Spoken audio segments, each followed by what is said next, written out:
জনপ্রতিনিধি হিসেবে, বিধায়কের কাজ কি জনপ্রতিনিধি হিসেবে আপনাদের পাশে থাকা। হাজার হাজার ভোট দিয়ে তাকে জিতিয়েছেন, কখনো দরকারে প্রয়োজনীয়তায় নিজের পাশে পান না। আজকে এখানে হলফ করে বলতে পারি যে 4 বছর হয়ে গেল আপনাদের বিধায়ক, তাকে যতবার না দেখেছেন ভাঙড়ের মাটিতে 10 মাস হয়েছে আমি সাংসদ হয়েছি, তার থেকে বেশি দেখেছেন। এই কথা আপনাদেরকে আমি বলতে পারি। হুজুরের কি হইল অন্তরে জ্বালা, হুজুরের কি হইল অন্তরে জ্বালা। 3-4 রকমের জ্বালা হচ্ছে এখন। প্রথম জ্বালা কি? হারের জ্বালা, যে কি করে আমি হেরে গেলাম, কি করে আমার দল হেরে গেল, কি করে মমতা বন্দ্যোপাধ্যায়, শওকত মোল্লা, সায়নী ঘোষ জিতে গেল, কি করে ভাঙড়ের মানুষ জেতাতে পারলো তাদের। এই হারের জ্বালা এত সাংঘাতিক যে যবে থেকে ইলেকশন হয়েছে, যবে থেকে রেজাল্ট বেরিয়েছে, তারপর থেকে হুজুরের চোখে আর ঘুম আসেনি। সে কুৎসা, অপপ্রচার সবকিছুতে লেগে আছে, শান্ত ভাঙড়কে অশান্ত করার চক্রান্ত। তারপরের জ্বালা কি? মনের জ্বালা, যে আমি এখানের ছেলে, আমি ভাঙড়ের বিধায়ক। সায়নী ঘোষ একটা বাইরে থেকে, একটা যাদবপুরে থাকে একটা মেয়ে এসেছে, ভাঙড়ের সাথে তার কি এত লেনা দেনা ভাই, ভোটে দাঁড়িয়েছে। শওকত মোল্লা ক্যানিং পূর্বের বিধায়ক, তাকে নিয়ে এত কিসের মাতামাতি। আমার থেকে বেশি কি করে সায়নী ঘোষ, শওকত মোল্লা এদেরকে ভাঙড়ের মানুষ ভালো পেছে ফেলেছে। এটা হচ্ছে মনের জ্বালা। আর একটা জ্বালা হয়েছে, সেটা হচ্ছে হুজুর গান গাইতে পারে না। এটা একটা জ্বালা, হুজুর গান গাইতে পারে না, এবং সেই জন্য আমি গান গাইতে পারি। আমি শুনছি হুজুর এক জায়গায় বলছেন যে সায়নী ঘোষের কাজ কি, আসে যায়, দুটো গান করে, তাতে সবাই পাগল হয়ে যায়। তা হুজুর আপনিও গান না তো কলি, কে বারণ করেছে? আমার বাপ্পা আমাকে ছোটবেলা থেকে নাচ শিখিয়েছে, গান শিখিয়েছে, টেবিল টেনিস শিখিয়েছে। আমি দুটো লাইন গাইলে মানুষ আনন্দ পায়। সায়নী ঘোষের কাজ হচ্ছে মানুষকে আনন্দ দেওয়া, সায়নী ঘোষের কাজ হচ্ছে মানুষকে উন্নয়ন দেওয়া, আর আপনার কাজ হচ্ছে শান্ত ভাঙড়কে অশান্ত করা। চারিদিকে ক্ষোভ, চারিদিকে রাগ, চারিদিকে আগুন জ্বালানোর খেলায় মেতে উঠেছে আপনি এবং আপনাদের ক্যাডাররা। যেমন লিডার তার তেমন ক্যাডার। আজকে আপনি যদি সত্যি প্রকৃত অর্থে চাইতেন যে বাংলার ভালো হোক, ভাঙড়ের ভালো হোক, তাহলে মুর্শিদাবাদের দুর্ভাগ্যজনক ঘটনা, সুতি, ধুলিয়ান, শামশেরগঞ্জে যেই ঘটনা ঘটেছে, তার অজুহাত নিয়ে ভাঙড়ে অশান্তি সৃষ্টি করতেন না। আপনার নিজের ক্যাডারদের আপনি বলতেন যে শান্তি প্রথা রাখো, শান্তি বজায় রাখো, ভাঙড়ের প্রতি আমার কিছু দায়িত্ব আছে, ভাঙড়ের প্রতি আমার কিছু দায়িত্ব আছে, আমার কাজ আছে ভাঙড়ের প্রতি, ভাঙড়কে শান্ত রাখার কাজ বিধায়কেরও বটে। আপনি সরকারের সাথে থাকুন না থাকুন, আপনি বিরোধী হন, আপনারও কাজ শান্ত ভাঙড়কে শান্ত রাখা। কিন্তু আপনি সেটা করছেন না, আপনি অশান্তি সৃষ্টি করছেন, আপনি অশান্তি সৃষ্টি করছেন। আরে ওয়াকাফ আইনের বিরোধিতা আমরা করি, ওয়াকাফ আইনের বিরোধিতা সংসদে আমরা করেছি, আইনি লড়াই আমরা লড়ছি। আমাদের মুখ্যমন্ত্রী নিজে বলেছে যে সকল মুসলমান ভাইদের প্রতি, সকল মুসলমান মা বোনেদের প্রতি আমাদের সহমর্মিতা আছে, আমরা তাদের পাশে আছি। আর যেখানে যাই হয়ে যাক না কেন, পশ্চিমবঙ্গে ওয়াকফ আইন কোনোভাবে লাগু হবে না। আমরা লড়াই করেছি, আমরা লড়াই আগামী দিনেও চালিয়ে রাখবো। হুজুর বলছে যে সায়নী ঘোষকে বলো, জিজ্ঞেস করো, ভাঙড়ের মানুষকে বলবো সায়নী ঘোষকে জিজ্ঞেস করুন যে উনি সংসদে কি করছেন, উনি ওয়াকফ আইন নিয়ে বলছেন না কেন। আসলে হুজুর কোনোদিন পার্লামেন্টে যাননি, তো আপনারা তো হুজুরকে পার্লামেন্টে পাঠাননি, তাই পার্লামেন্টের নিয়ম কানুন হুজুর জানেন না। হুজুর জানেন না যে আমি তাও আপনাদেরকে জানিয়ে রাখি যে আমাদের দলের কাছে 35-40 মিনিট ছিল বক্তব্য রাখার জন্য। দল চেয়েছে একটা আর্গুমেন্টেটিভ বক্তব্য হোক। কাকে দিয়ে বলিয়েছে? উকিল কল্যাণ ব্যানার্জি। 35 মিনিট লড়াই করেছেন সংসদে দাঁড়িয়ে কল্যাণ ব্যানার্জি তৃণমূল কংগ্রেসের হয়ে।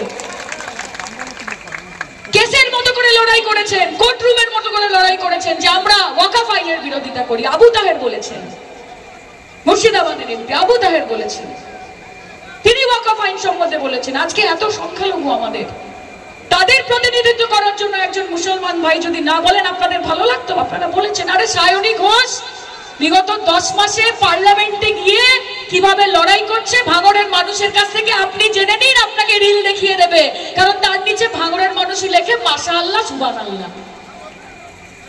সায়নী ঘোষ ওয়াকফ আইনের উপর যদি নাও বলে থাকে, সায়নী ঘোষ ওয়াকফ আইনের বিরুদ্ধে ভোট দেওয়ার জন্য দুপুর 12টা থেকে নিয়ে রাত্রি 2:30 অবধি সংসদে বসেছিল, কারণ সায়নী ঘোষ বিরোধিতা করে ওয়াকফ আইনের। বেশি বড় বড় কথা বলবেন না। আইএসএফ এখন বিজেপি সব বিটিম হয়ে গেছে, সব জিততে তো পারবো না, অশান্তি সৃষ্টি করতে হবে, মমতা বন্দ্যোপাধ্যায়ের নামে কুৎসা অপপ্রচার ছড়াতে হবে।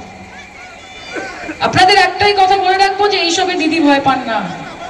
অনেক আরজিকর, অনেক সন্দেশখালী, অনেক কিছু আমরা দেখেছি।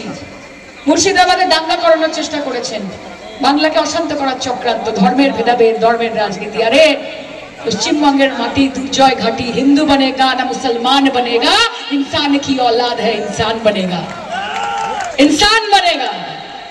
কাজে মমতা ব্যানার্জিকে ভয় দেখানোর চেষ্টা করবেন না, অভিষেক ব্যানার্জিকে ভয় দেখানোর চেষ্টা করবেন না, তৃণমূল কংগ্রেসকে ভয় দেখানোর চেষ্টা করবেন না। হুজুর আপনাকে একটা কথা বলে দিই যে जिस तूफान में आपकी झोपड़ी उड़ जाती है, कि जिस तूफान में आपकी झोपड़ी उड़ जाती है, ममता बनर्जी उस तूफान में अपनी हवाई चप्पल सुखाती है। माথায় রাখবেন, সব সময় মাথায় রাখবেন।